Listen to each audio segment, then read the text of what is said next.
Assalamualaikum warahmatullahi wabarakatuh. Perkenalkan, kami dari kelompok 3. Saya Andiansa Juandi Saputra. Saya Amal Muslim Firdaus. Saya Anissa Siti Latifah. Saya Susan Karsinta. Saya Devi Preseli Agustina. Pada kesempatan ini kami akan menganalisis video tentang best practice dan best practice dalam nilai-nilai aneka yang dibimbing oleh Ibu Mini Rohaini SPT-MM. Berikut videonya. Selamat menyaksikan.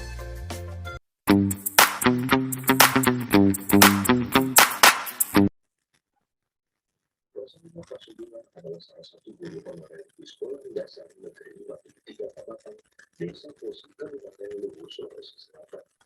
Setiap pagi, Rosalina Pasumbulan harus berjalan kaki sejauh 2 km menggunakan selajut karena kondisi alam yang tidak mendukung menggunakan sepatu menuju sekolah tempat ia mengajar. Rosalina Pasumbulan merasa terpanggil untuk mencerdaskan anak-anak di desa sebagai tenaga guru honorer sejak 3 tahun belakangan. Meski gaji yang diterimanya hanyalah Rp900.000 per triwulan, namun semangat mengajarnya tak pernah sirna. Sepanjang perjalanan dia ditemani oleh murid-muridnya yang selalu bercerita, akan tetapi mereka harus berhati-hati sebab jalan yang dilalui berupa jalan licin berlumpur dan kerikil tajam. Di sekolah hanya terdapat satu ruangan yang ditempati 21 siswa yang terdiri dari kelas 1 sampai 6. Semuanya diberikan pelajaran sesuai dengan kelasnya. Murid kelas 4, 5, dan 6 belajar bersama menghadangkan buku cetak yang sudah disiapkan. Sementara murid kelas 1 dan 2 masih diajari mengenal huruf dan angka serta menulis. Bagi murid kelas 3 sudah mulai diajari membaca. Tantangan ini tidak menyurutkan semangat Rosalina Pasumbulan untuk cepat mengajar demi masa depan generasi muda. Dia hanya berharap dapat diangkat menjadi PNS atau honorer daerah yang pendapatannya lebih ditingkatkan. Kalau kerja sendiri gimana sih?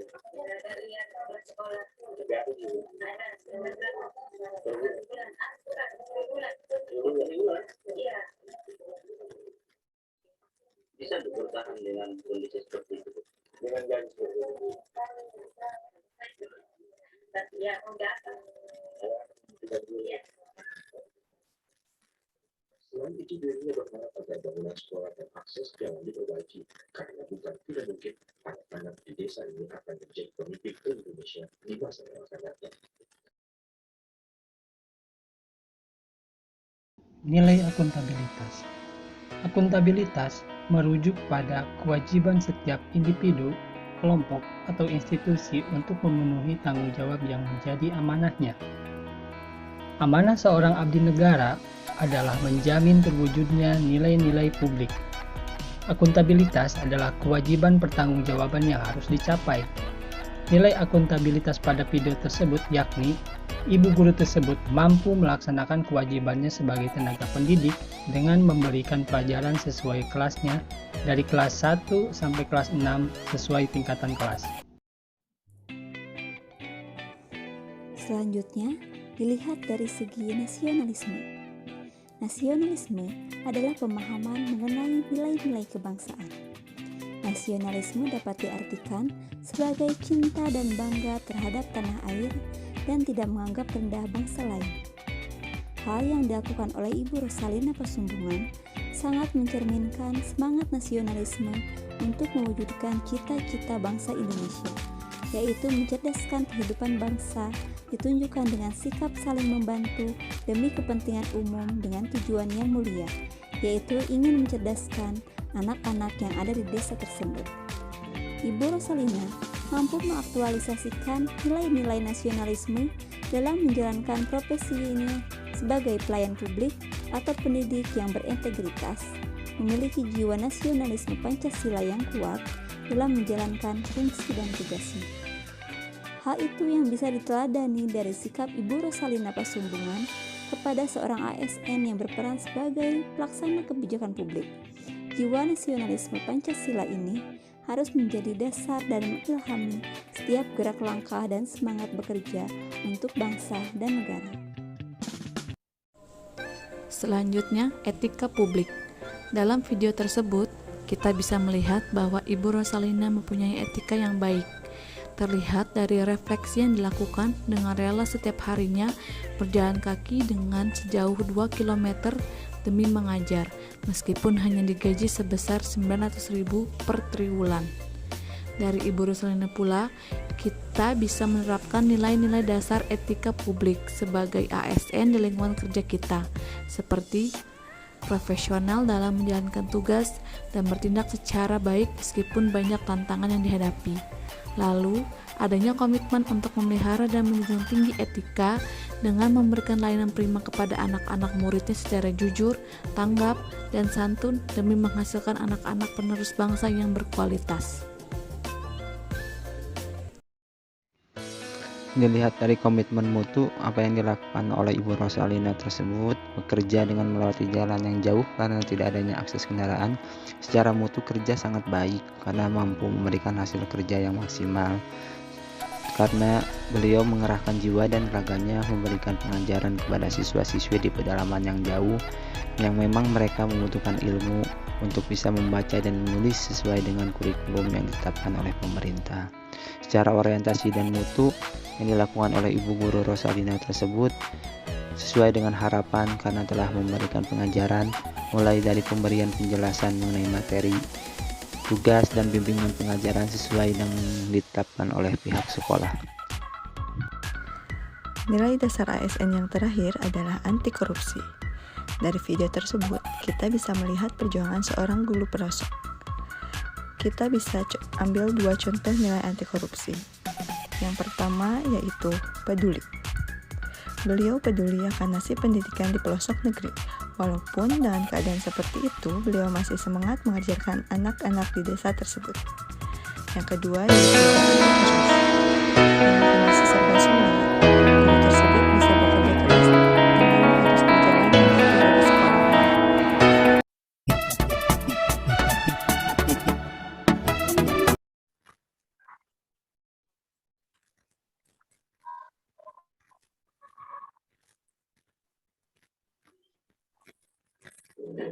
Kita para pejabat yang merendahkan dirinya, yang menghamba harta benda dan menjadikan negara dan rakyat sebagai sapi perah belaka. Saat kita semua menahan diri untuk melakukan ini dan itu, yalah beberapa politikus dan pejabat kita malah tetap bermaksud untuk nodong sana sini, ngutil sana sini. Punten ngelej ya? Saat kita semua mencoba bertahan di tengah badai, jungkir balik melanjutkan hidup kita. Ngelej ya? Iya, gambarnya.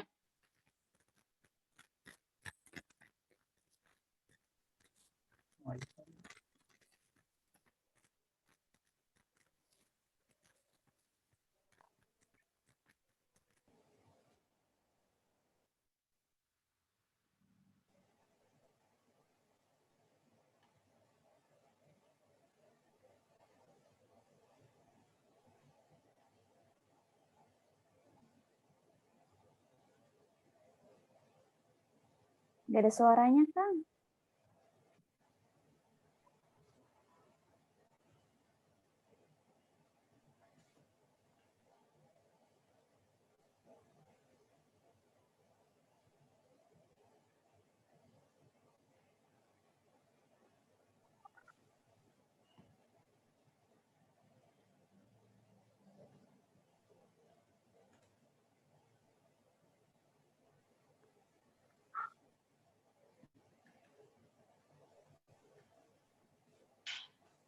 Ahli punten nggak ada suaranya itu Videonya videonya. gak ada suaranya. Emang sengaja?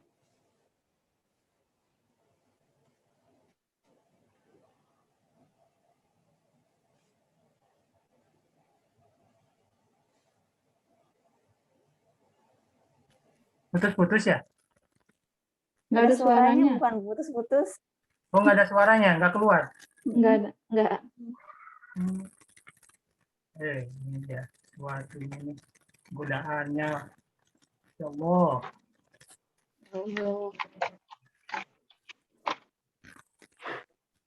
Nggak usah diposkirin aja kali ya.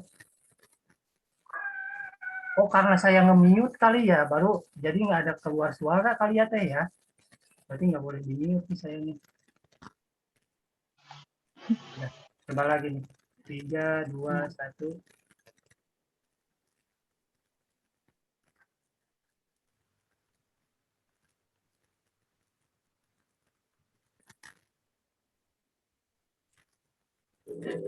Kita para pejabat yang merendahkan dirinya, yang menghamba harta benda dan menjadikan negara dan rakyat sebagai sapi perah belah.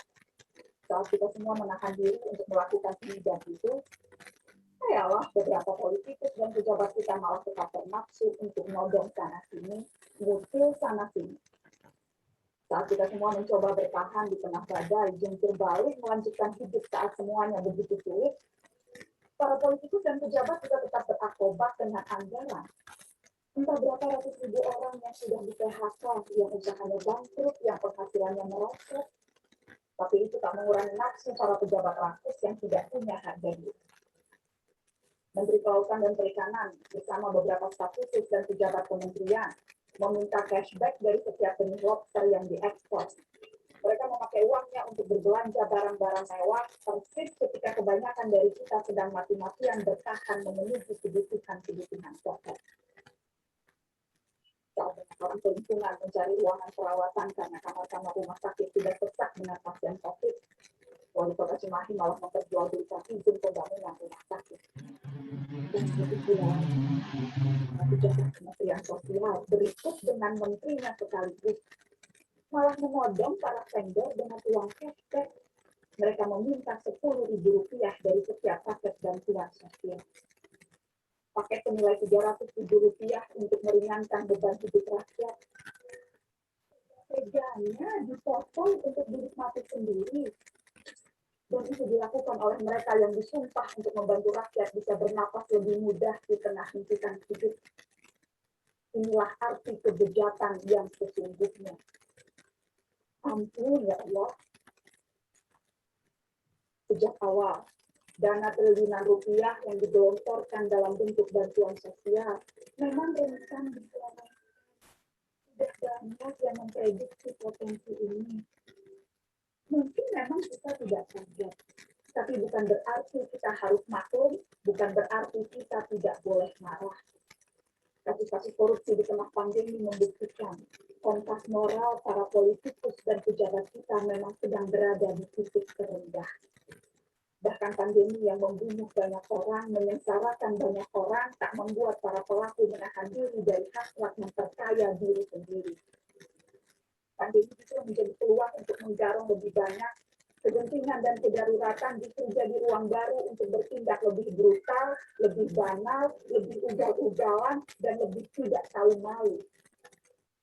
Publik kita semua justru dibebangi pekerjaan rakyat.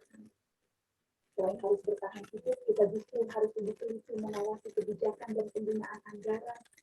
Tambah capek, tambah pegel, tambah frustasi. Tapi pilihannya tidak banyak.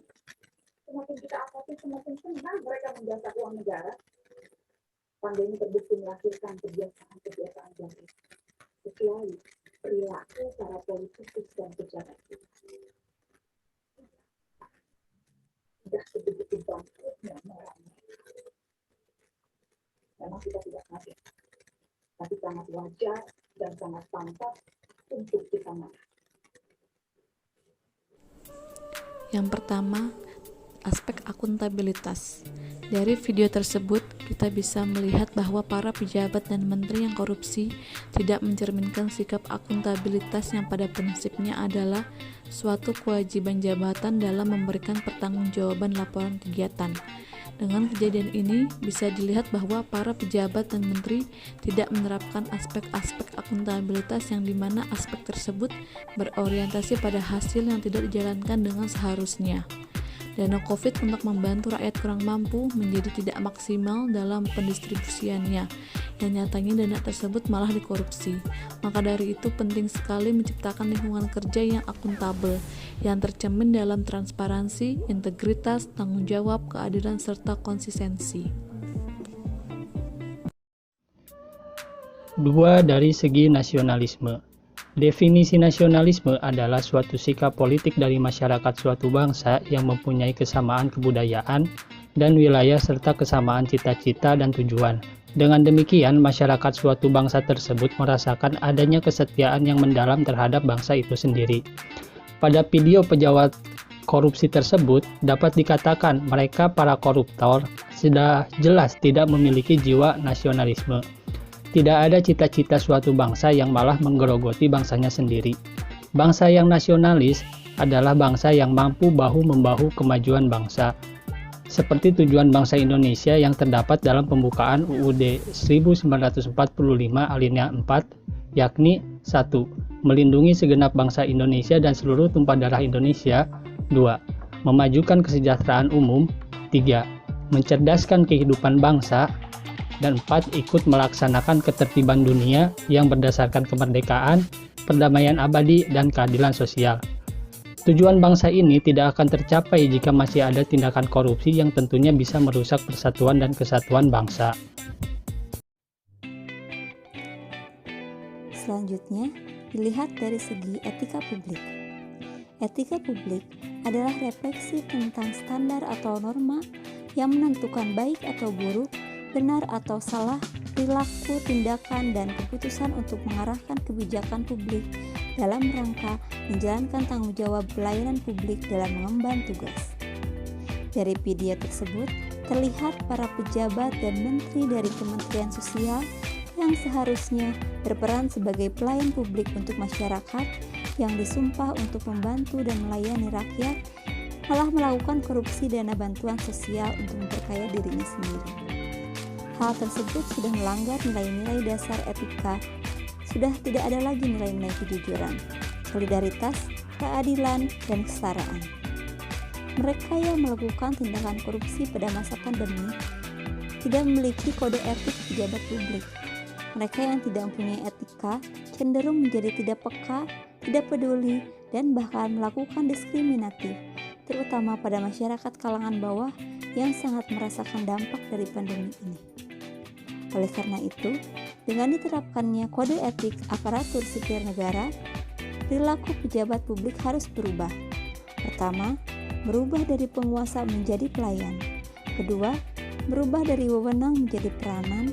Dan ketiga, menyadari bahwa jabatan publik adalah amanah yang harus dipertanggungjawabkan bukan hanya di dunia, tapi juga di akhirat. Nilai dasar ASN yang selanjutnya yaitu komitmen mutu. Komitmen mutu adalah janji pada diri kita sendiri atau pada orang lain yang tercermin dalam tindakan kita untuk menjaga mutu kinerja pegawai. Kita sebagai ASN, salah satu fungsinya adalah sebagai pelayan publik. Pelayan publik yang bermutu memainkan peran yang sangat penting dalam menciptakan lingkungan dan masyarakat yang lebih sejahtera dan adil. Sudah jelas dari video tersebut, para koruptor tidak mempunyai komitmen mutu yang baik, karena mereka malah menjadikan rakyat lebih susah dan tidak sejahtera karena bantuan-bantuan dipotong. Dari segi nilai komitmen mutu, kurang efektivitasnya pembagian bansos bisa terlihat dari rendahnya tingkat ketercapaian target bansos yang telah direncanakan karena adanya korupsi, dan kurang efisiensi karena ketidaktepatan realisasi penggunaan dana bansos. Dilihat dari anti korupsi, menurut Undang-Undang Nomor 31 Tahun 1999, korupsi adalah tindakan yang melawan hukum dengan melakukan perbuatan memperkaya diri sendiri atau orang lain atau suatu korporasi yang dapat merugikan keuangan negara atau perekonomian negara. Dalam kasus tersebut, dilihat bahwa apa yang terjadi oleh pejabat-pejabat yang telah tersangkut korupsi, mereka sangat tidak berintegritas karena para oknum pejabat telah menyalahgunakan wewenang, tidak jujur, dan mempermainkan alokasi anggaran untuk kepentingan pribadi, penyimpangan prosedur dan mekanisme yang keluar dari alur, sehingga terjadi penyalahgunaan kekuasaan dengan mengambil bagian untuk dinikmati golongan tertentu atau pribadi. Kesimpulan, dari kedua video tersebut kita bisa melihat bahwa menjadi seorang guru, menteri, ataupun ASN seperti kita bukan hanya membutuhkan sebuah ilmu ataupun kemampuan, tetapi perilaku juga menjadi nilai utama untuk menjadikan seseorang tersebut dapat dikatakan berhasil. Maka perlunya sinergi antara nilai-nilai dasar akuntabilitas, rasa nasionalisme yang tinggi, selalu berperilaku sesuai dengan etika, dan memegang teguh komitmen mutu kinerja untuk menjadikan kita sebagai ASN yang berakhlak sesuai dengan instruksi Pak Presiden, sehingga menjadikan Indonesia menjadi negara yang anti korupsi. Pesan dari kami, mari kita perkuat jiwa akuntabilitas, nasionalisme, etika publik, komitmen mutu, anti korupsi untuk menuju Indonesia berdaulat, maju, adil, dan makmur.